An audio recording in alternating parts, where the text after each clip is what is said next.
Nakatatak na sa kasaysayan ng Pilipinas ang pananakop ng mga dayuhan.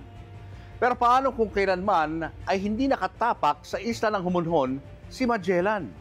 O di kaya'y walang nangahas na sakupin ang ating bansa? Yan ang tanong na babago sa kwento natin mga Pilipino. Mga tanong na pagaganahin ang inyong mga imahinasyon at mga tanong na bumuo sa pinakaabangang pelikula sa Metro Manila Film Festival ngayong taon, ang The Kingdom. Halika, pag-usapan natin.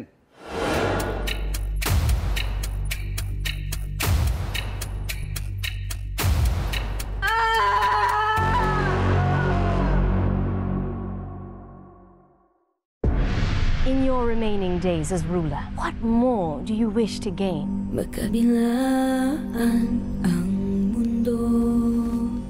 Only for the kingdom to continue to prosper in the hands of my chosen successor. Magkabilaan ang mundo. Paano tayo babangon kung may gumagana siya sa paghihirap natin? Hindi ko pa nasanay. Baka yun nga malilo eh. Magkabilaan. Here in my country, it is but the rich who are getting richer, whilst we the poor, we are bound by our debts, as dictated by the Lakan and his rajas. Alam pong tungkulin lang itong naipasa sa iyo. Pero wala ho sa puso kong mamuno. Naipag-utos na. Walang marka! Tao lang kayong nagdikta, hindi mga Diyos. Mahirap magpasya. Kahit sino piliin ko, may masasaktan. Hanggat hindi ka namimili, merong naiinip na baka hindi mo ipagkatiwala ang trono.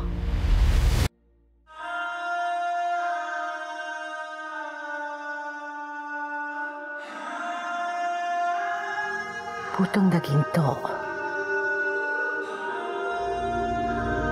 Buhat na pula. Hindi mo kami maluloko! Hudyat ng panibagong yugto. Dadanak ang dugo. Dadanak ang dugo sa inyong tahanan. May bakit tayo huminto?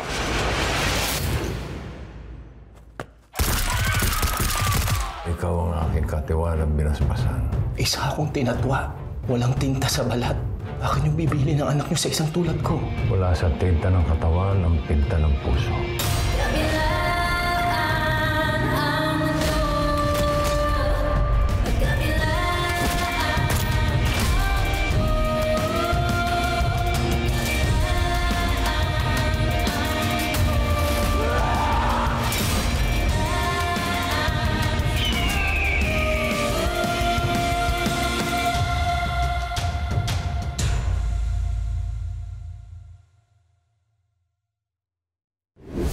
Pagkalabas pa lang ng trailer ng The Kingdom, ramdam na agad ang excitement ng marami.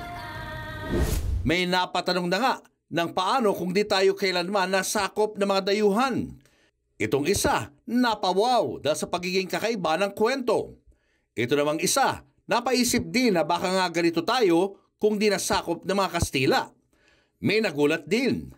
Si Bossing Vic Soto pala kasi ang bida pero pang Hollywood ang datingan ng pelikula. Kaya sa darating na Pasko, marami na ang nag-aabang sa pagbubukas ng sinihan. Kung sa kwento at cast pa lang daw kasi, tiyak na ang papatok ang The Kingdom sa mga manonood. Bibida sa pelikulang ito si Bossing Vic Soto. Hindi na siya baguhan kung MMFF ang usapan.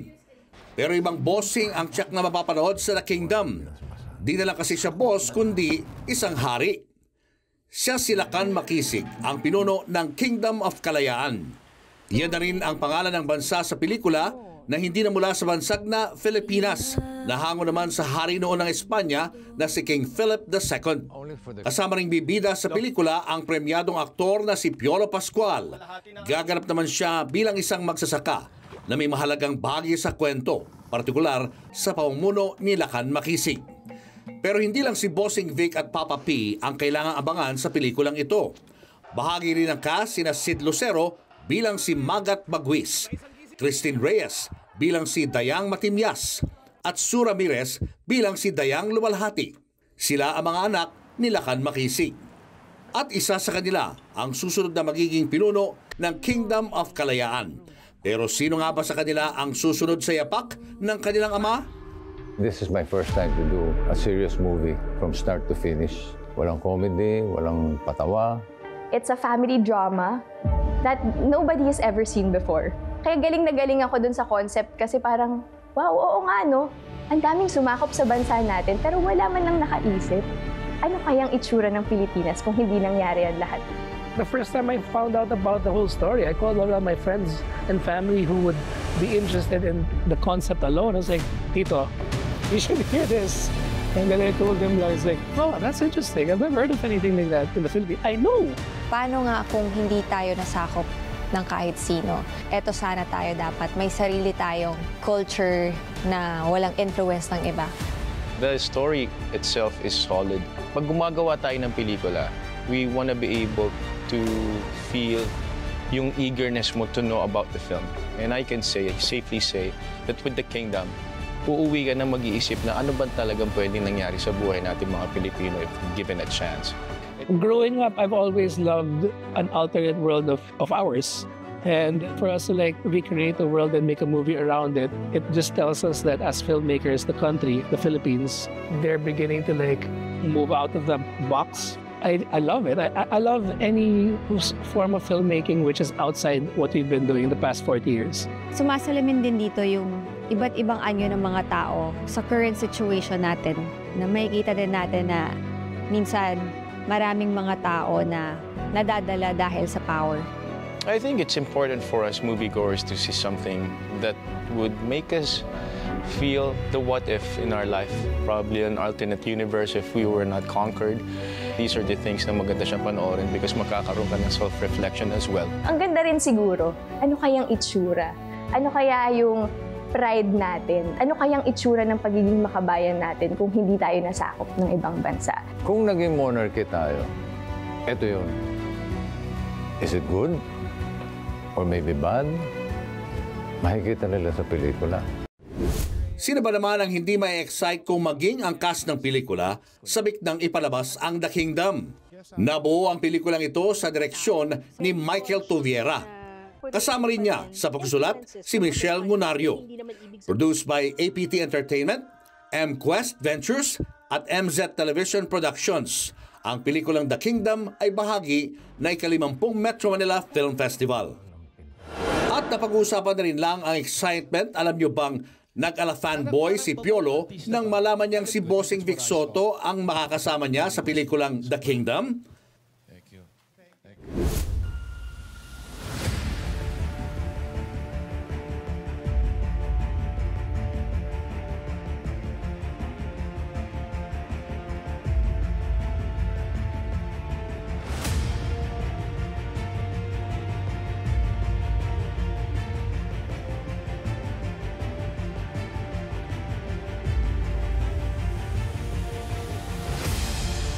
Tiyak na magbibigay kulay at buhay sa pelikula ang karakter na gagampanan ni Piolo Pascual. Dito, makikilala niyo siya bilang si Sulo, isang outcast na may matinding galit sa kaharian. Pero ngayon pa lang, uunahan ko na kayo. Ibang klaseng Piolo Pascual ang matutunghayan niyo rito. Ang role ko po dito ay si Sulo, isang itinatwa. He's an outcast of the society. So, yung bubog niya sobrang lalim kaya hindi siya nakaabot sa kaharian. At yung nang pinanggagalingan ng pait, yung galit, sobra talagang poor. Kaya lahat ng suot ko pang common tao and they had to darken my complexion. So, every time sa set, even my stash, naka-prosthetics ako and yung costume ko, mabaho siya. Parang ganun. Mabaho siya. Pero nakatulong po siya sa akin. Kasi walang makalapit sa akin. Lapot na lapot ako, tapos ang dumi-dumi kong tignan. There was so much internalization I had to go through because of the depth of his pain. So that's why I was always serious. I didn't want to break character because napaka-importante nung interest ng character ko sa pelikula. So I had to hold on to it until the end, especially during a scene wherein sabi nga ni Bossing lakad ako, I was pacing back and forth because sobra yung emotion ko. Alam mo yung pag-i-internalize mo, pag nandun ka na, pag-take, ang ganda. Pero baka makalimutan mo, 5 to 7 more takes pa, iba-ibang angulo pa, ulitin mo pa yan. So it was hard. It was really hard. Pero pag nandun ka na, yun yung magic ng pelikula eh. Once that you know you're the character, you just let it flow. You just let it glide. Napakalaki ng pelikula. So it made me... Yung cinematography namin talaga, of course, the multi-awarded Miss Shane sa arte. Di ba? Paano ka magkakamali? 3 po ang producers namin dito. At lahat po ay binigyan nila ng 100% na importansya yung pelikulang ginawa namin. It only goes to show how much respect we have for the Philippine cinema. And yun yung pahumble sa akin na parang pwede naman natin gawin, ba't hindi natin gawin? So with this film, it's a humbling experience for me to be part of something so big and something that we can be proud of as Filipinos. And I'm really honored to be part of this as an artista. Sa parehong MediaCon kung saan ikinwento ni Piolo ang kanyang pagganap bilang si Sulo. Binahagi niya rin kung paano siya na-excite na gawin ang The Kingdom matapos malamang si Bossing Vic Sotto pala ang kanyang makakasama. One thing I discovered about Bossing was, you know, you're not gonna last long in this business if your heart is not in the right place. And I must say, so nakita ko yung dedication sa craft, yung commitment niya sa trabaho, yung sa pagmamahal niya, not just sa trabaho, pero yung sa buong paligid niya, sa environment niya, yung professionalism, napakabait na tao ni Bossing. Sobra. Thank you. Thank you. Sobra akong fan ni Bossing. Bata pa lang ako, pinapanood ko na, you know, all his films, his TV shows, and I'm still a big fan. And to be able to act alongside this guy, an icon for that matter, it's like, totoo ba nangyayari? It's very surreal for me until now. And it's such a privilege for me to see firsthand the kind of person that he is on and off cam. Totoo yung sinasabi ng mga tao. Simpatiko, napaka-charming, napakabait sa set. Oh, boy next door. Boy next door. As an actor, mas humanga ako sa kanya na sobra. Because just the same for me, my role was really hard. But even Bossing helped me to just really focus on my character. Hindi siya nag-joke sa set. And he was really, parang bagong artista ba? Alam mo yung hindi siya know-it-all. Ang dami niyang tanong kay Direct Mike. And he was very present. Kumbaga, yung pagmamahal niya sa craft niya, i-admire mo. Kasi sa tagal niya sa industriya, hindi niya kailangan. But because he loves what he's doing, that's why he has so much of my respect for that. I saw The King. I saw The Lacan. And it didn't break character, not once. Once naka-costume na siya, hindi mo siya makakausap. Nasa isang tabi, studying his lines, and he's really a pro. So you have to, you know, do and give your best as well. Kasi bihira ka makatrabaho ng isang katulad ni Bossing Vic Sotto na talagang tinitingala na lahat. Hindi dahil lang sa galing, kundi dahil sa tagal niya sa industriya. Kumbaga, he knows what he's doing, but he's always up for the challenge. So sobra talaga yung respeto sa na may bibigay ko sa kanya because sobra ko na-enjoy yung mga eksena namin. Hindi ka matatawa. Madadala ka palalo. And he really proved to us that he is a chameleon. So, matutuwa kayo at mapaproud kayo sa ginawa ng isang Vic Sotto dito sa The Kingdom. Sa ating pagbabalik, pag-uusapan naman natin ang bagong Vic Sotto na mapapanood sa Metro Manila Film Festival. Si Bossing kasi nag-time out muna sa komedya at sumabak sa drama.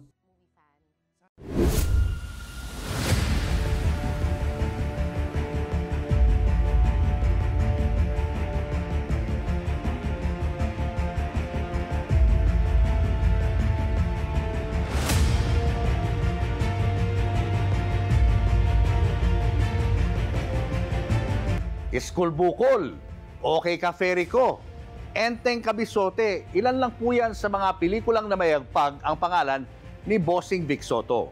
Nakuha kasi niya ang kiliti ng masa at mas lalo siyang minahal ng mga Pilipino.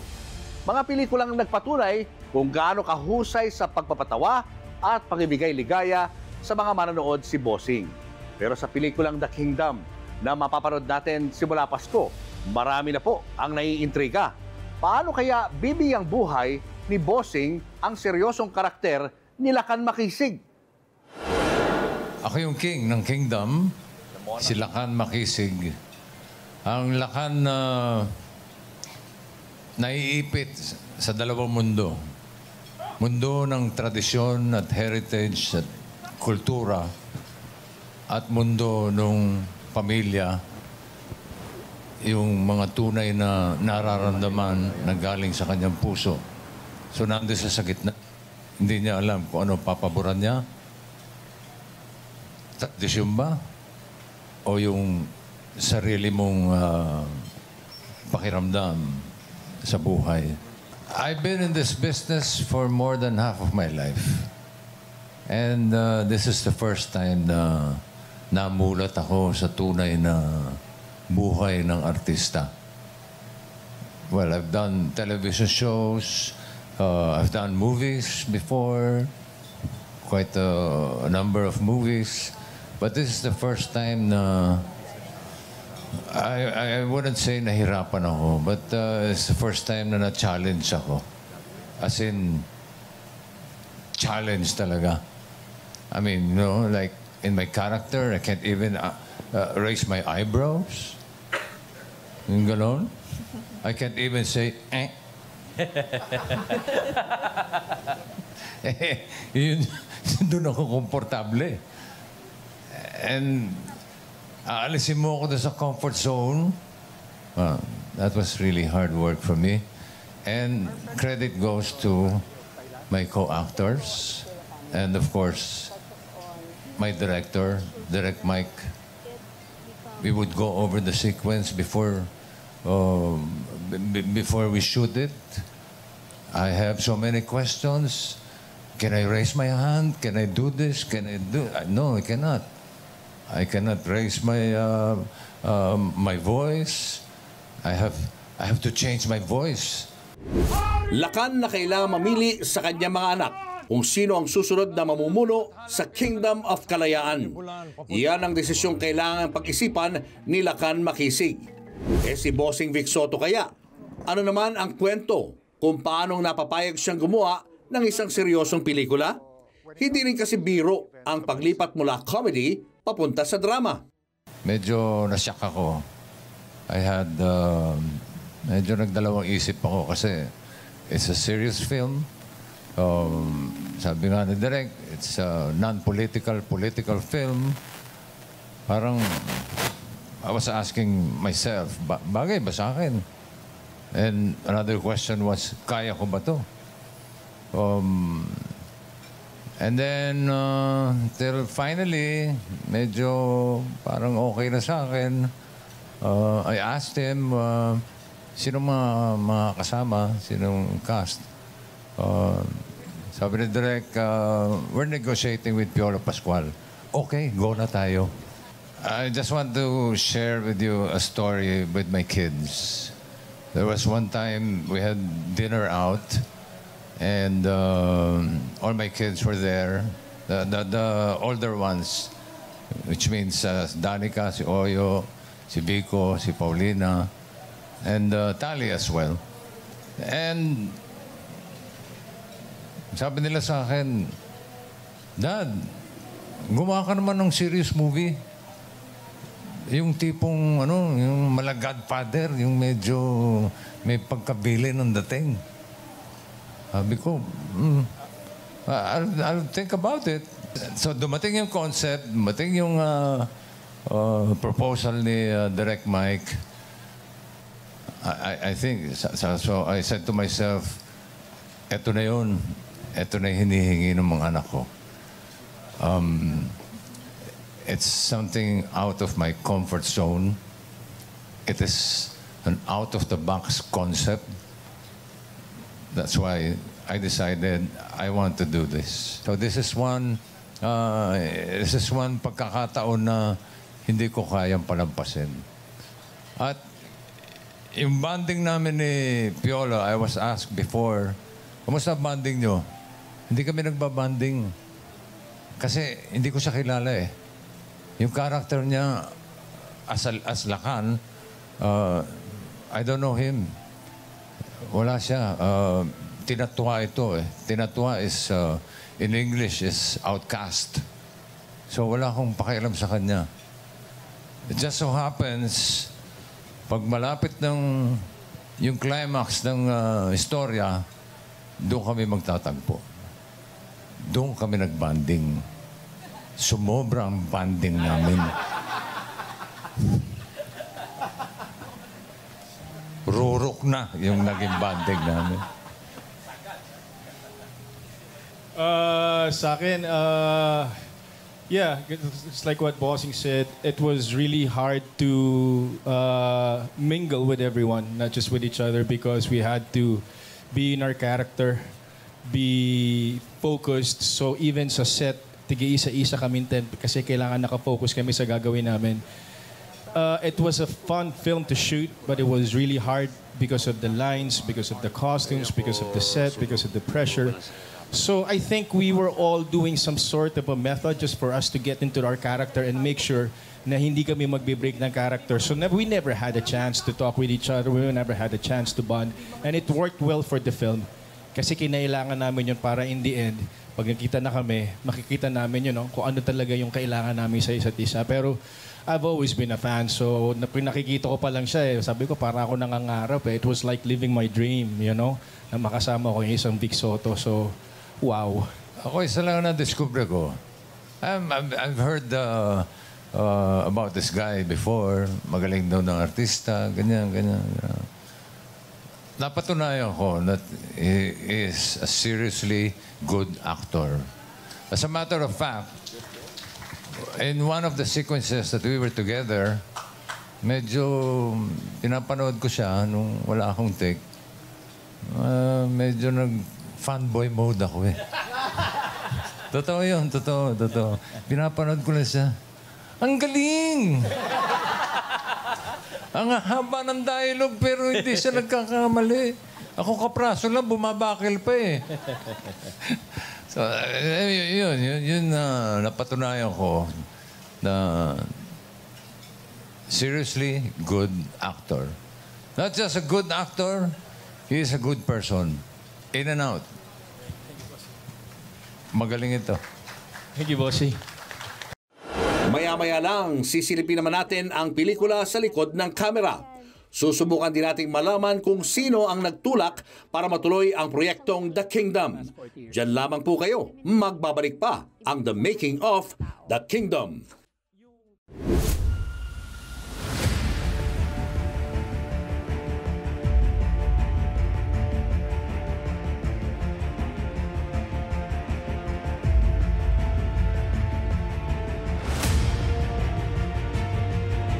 Ang simpleng tanong na paano nagbunga ng imahinasyon na isinalin sa pelikula.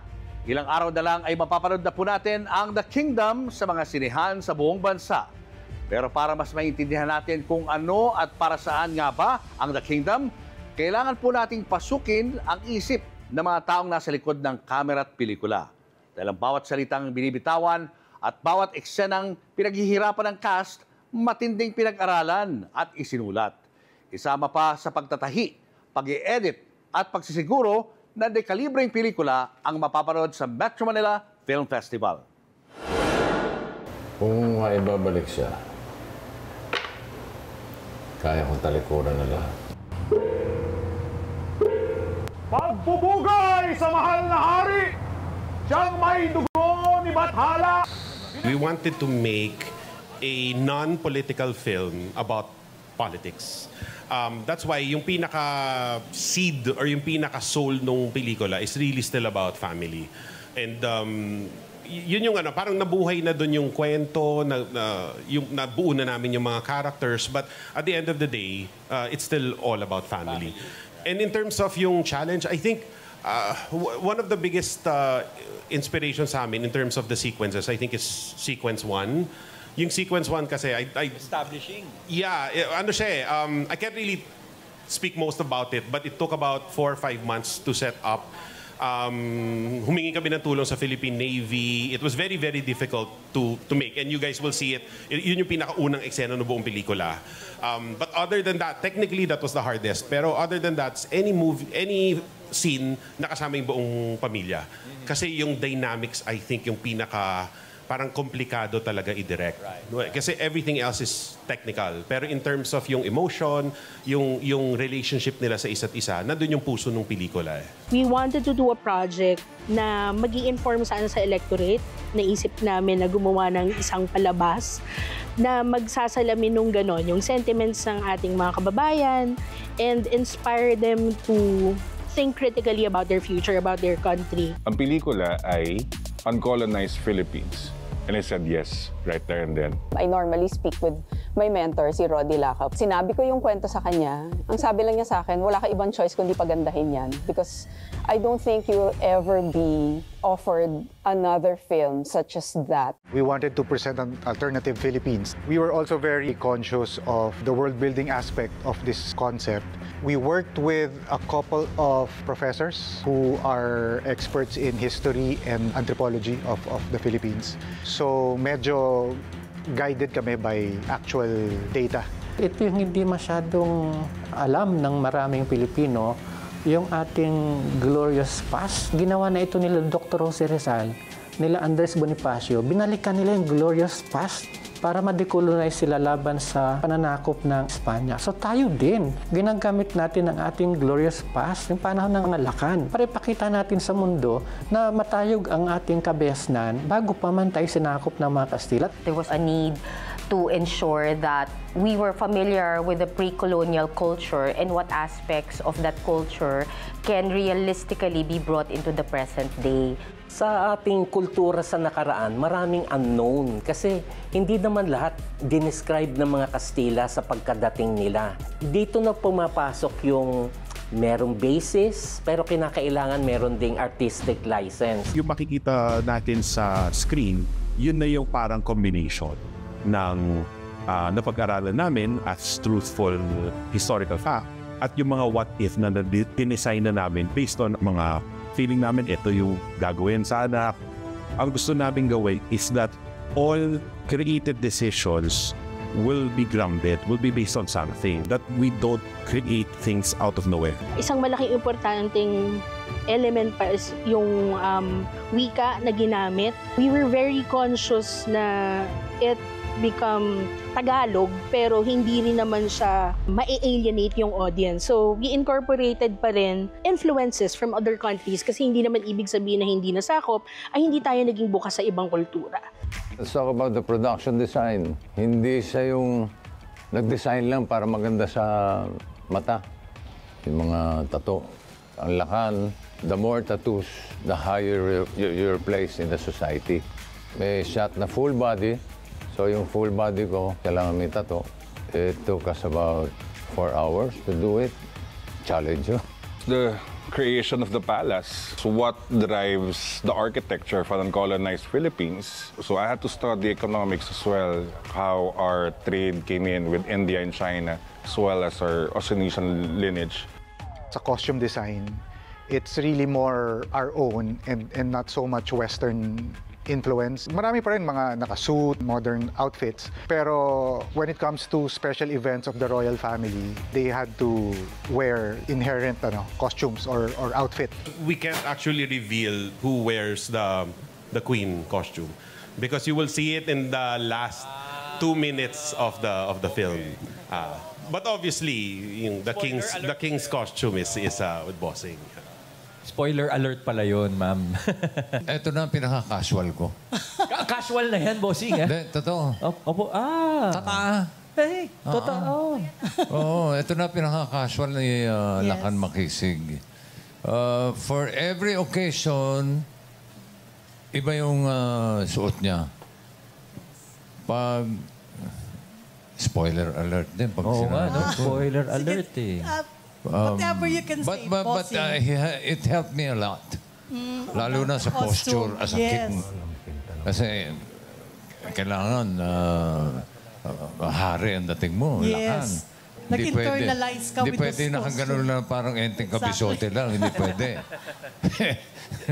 So, for me, the costumes, plural lang, costumes, helped me a lot in my character as Lakan.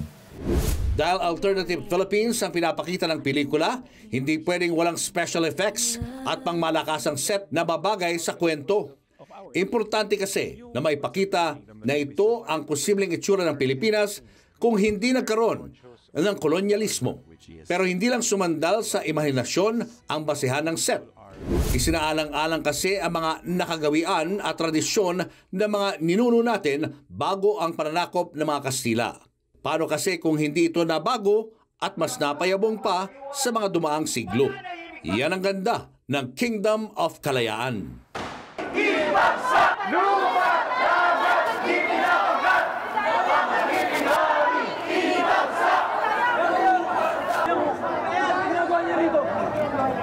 Hayaan niyo sana akong makinig sa mga hinaing ninyo. Mata sa mata, ngipin sa ngipin. Ang siyang inutang ay siya ring dapat singilin. Baka nasanay na lang tayo. Ba, hindi pwede pumikit lang pag may mga mali. Dapat marunong tayo. Umalma, mag-alsa. Alikabok ka lang. Sila, Diyos. Wala kang mababago. Kaya yuko. Isang tanong na lang siguro ang hindi pa natin nasasagot. Bakit nga ba kailangan panuorin ang The Kingdom? Alamin natin ang sagot kina Bossing at Piolo sa pagbabalik ng The Making of the Kingdom. Ngayong alam na ho natin ang kwento sa likod ng The Kingdom at alam na rin natin kung paano ito pinagandaan ng cast at produksyon. Mahalagang maintindihan po natin kung bakit ito ang pelikulang dapat unahin sa Metro Manila Film Festival. Hindi po ito tungkol sa politika. Ito po ay kwento ng isang pamilya na malapit sa puso nating mga Pilipino. Selling point talaga, sinabi nila this is a Bossing and Papa P movie. I did not even have to read the script to say yes. From the bottom of my heart, I learned that I know so little about the craft. I've been working for 20 years, but never have I felt more inexperienced working with giants. It's probably one of my first project at this scale. It's breathtaking, gives me goosebumps, throws me off my center. It's a great challenge. It's a great lesson. Such an honor to be part of this. Napakalaking pasasalamat ko na napunta sa akin itong role na to. Kasi kapag nag-uusap kami ni Direct Mike, meron akong mga sentimiento. At para sa akin, parang nagawa ko siya dito sa pelikulang to. Yung dynamics ng family ang pinaka-importante sa amin yun. Kaya sa akin, actually, with all of the world building and the details and the design of the kingdom, it's actually a movie about family. It is just a very unique family. It's not an easy film to make. We can mess up big time, but if we do it really well, what a gift, right? What a gift to the Filipino movie fan. Sana may marikindle sa kanila na sense of patriotism. You remember how beautiful our language is, how beautiful our music is, how beautiful our art is, all the way to how we used to speak to each other. Yung mga detalye na yun are all parts of culture. So sana, pag napanood ng mga tao, para matandaan nila, ang galing talaga ng kultura ng Pilipino. As a film fan, I always look for goosebumps. I always try to feel if this is right. But upon watching the trailer, kinilabutan ako the whole time. So Direk, maraming salamat. We have a beautiful film. Kayo na po bahalang tumulong sa amin na i-promote yung pelikula. Hindi dahil seryoso si Vic Soto, hindi dahil first time namin na magkasama ni Piolo Pascual, kundi dahil maganda ang pelikula, very relevant, and masarap panoorin. We can assure our viewers. Mga kapatid, sa paparating na Pasko, iniimbitahan po namin kayong panoorin ang The Kingdom. Sabay-sabay po nating kilalanin at panoorin kung ano nga ba ang Pilipinas kung hindi nanakop ang mga dayuhan. Ako po si Julius Babaw at ito ang The Making of The Kingdom.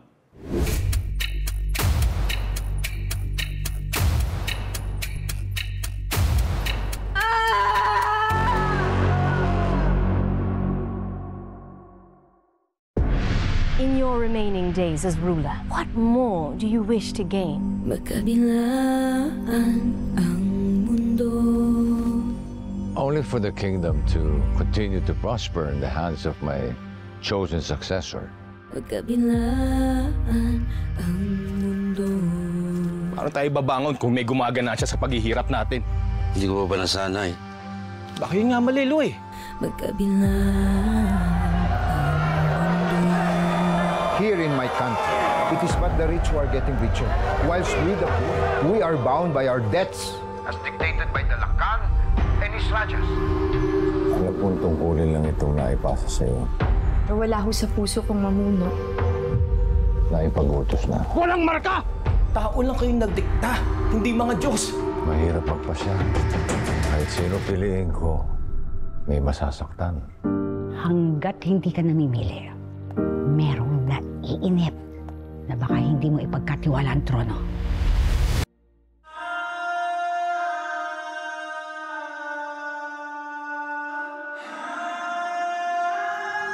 Putong daging to. Buhat na pula. Hindi mo kami maluloko!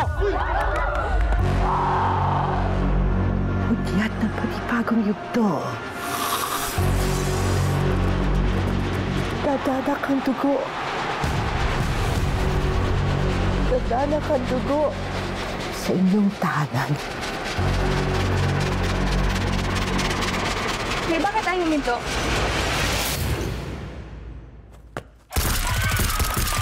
Ikaw ang aking katiwalang binasbasan. Isa akong tinatwa. Walang tinta sa balat. Akin yung bibili ng anak niyo sa isang tulad ko.